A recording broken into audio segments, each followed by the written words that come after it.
भगवान शिव पार्वती के सुखी दाम्पत्य जीवन की 10 बातें। अगर कहीं आदर्श दाम्पत्य जीवन की बात हो तो भगवान शंकर और भगवान राम को सर्वोच्च उदाहरण के रूप में प्रस्तुत किया जाता है। भगवान शिव और पार्वती के बीच का संपूर्ण जीवन मानव समाज को प्रेरणा देता रहेगा। इस बात के लिए कि दाम्पत्य जीवन हो तो शिव और पार्वती की तरह का हो। आओ जानते हैं सुखी दाम्पत्य जीवन की 10 सबसे खास बातें। नंबर 1, एक दूसरे से प्रेम। राजा दक्ष प्रजापति की पुत्री दक्षा या दाक्षिणी को कैलाश पर रहने वाले वैरागी शिव से प्रेम हो गया तो उन्होंने उनसे विवाह कर लिया। लेकिन पिता को यह मंजूर नहीं था। पिता ने जब एक बार उनके पति का अपमान किया तो अपने पति का अपमान सह नहीं पाई और उन्होंने पिता के ही यज्ञ में कूदकर खुद को भस्म कर लिया। यह सुनकर भगवान शिव को अपार दुख और क्रोध उत्पन्न हुआ। उन्होंने वीरभद्र को भेजकर राजा दक्ष के यहाँ विध्वंस मचा दिया। वीरभद्र ने दक्ष की गर्दन उतारकर शिव के समक्ष रख दी। शिव का क्रोध बाद में अपार दुख में बदल गया और वह अपनी पत्नी के शव को लेकर पूरे जगत में घूमते रहे। जहाँ जहाँ माता सती के अंग या आभूषण गिरे वहाँ वहाँ शक्तिपीठ स्थापित हो गए। इसके बाद शिव जी अनंत काल के लिए समाधि में लीन हो गए। नंबर 2, विधिवत विवाह। भगवान शिव और माता पार्वती दोनों एक दूसरे से प्रेम करते थे, लेकिन उन्होंने कभी भी गंधर्व विवाह या अन्य किसी प्रकार का विवाह नहीं किया। उन्होंने समाज में प्रचलित वैदिक रीति से ही विवाह किया था। पहली बार उनका विवाह माता सती से ब्रह्मा जी ने विधिवत रूप से करवाया था और दूसरी बार माता सती का पार्वती रूप में दूसरा विवाह भी सभी की सहमति से विधिवत रूप से हुआ था। एक आदर्श दाम्पत्य जीवन में सामाजिक रीति और परिवार की सहमति भी जरूरी होती है। नंबर 3, प्रत्येक जन्मों का साथ। माता सती ने जब दूसरा जन्म हिमवान के यहाँ पार्वती के रूप में लिया, तब उन्होंने पुनः शिव को पाने के लिए घोर तप और व्रत किया। उस दौरान तारकासुर का आतंक था। उसका वध शिव जी का पुत्र ही कर सकता था, ऐसा उसे वरदान था। लेकिन शिव जी तो तपस्या में लीन थे। ऐसे में देवताओं ने शिव जी का विवाह पार्वती जी से कराने के लिए एक योजना बनाई। उसके तहत कामदेव को तपस्या भंग करने के लिए भेजा गया। कामदेव ने तपस्या तो भंग कर दी, लेकिन वह खुद भी भस्म हो गए। बाद में शिव जी ने पार्वती जी से विवाह किया। इस विवाह में शिव जी बारात लेकर पार्वती जी के यहाँ पहुँचे। इस कथा का रोचक वर्णन पुराणों में मिलेगा। शिव को विश्वास था कि पार्वती के रूप में सती लौटेंगी, तो पार्वती ने भी शिव को पाने के लिए तपस्या के रूप में समर्पण का एक आदर्श उदाहरण प्रस्तुत किया। नंबर 4, एक पत्नी व्रत।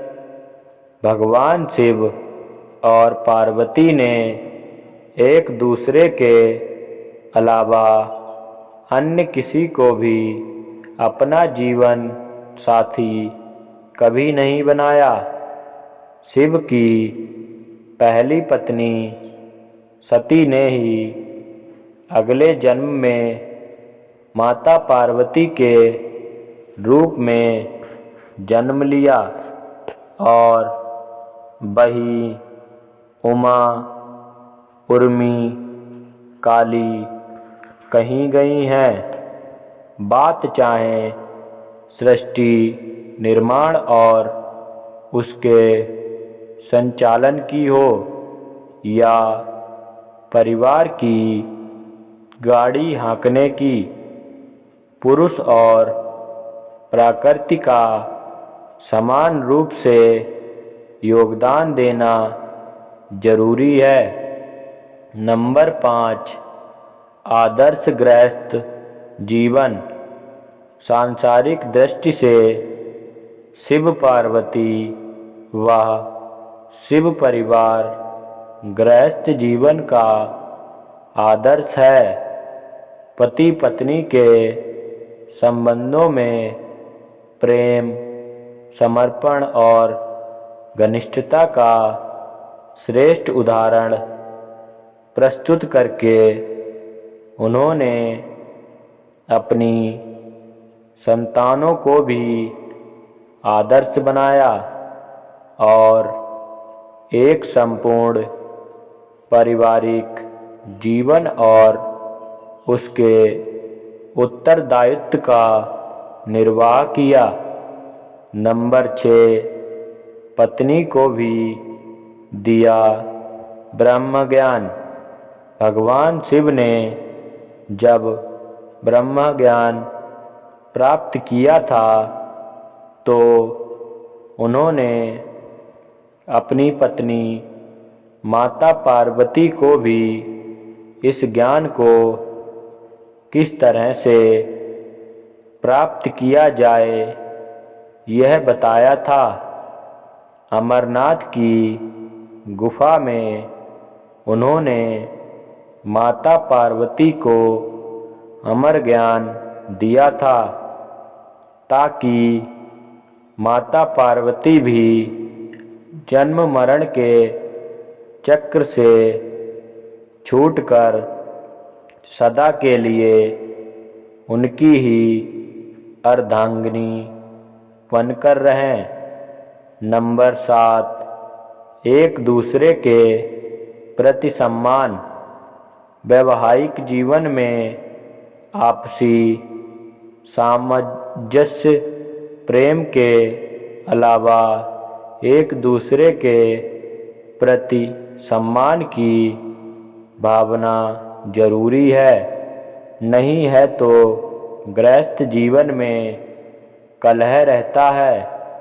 शिव के मन में माता पार्वती और पार्वती के मन में शिव के प्रति जो अगाध प्रेम और सम्मान की भावना है वह पूजनीय है। इससे प्रत्येक दंपति को सीख मिलती है।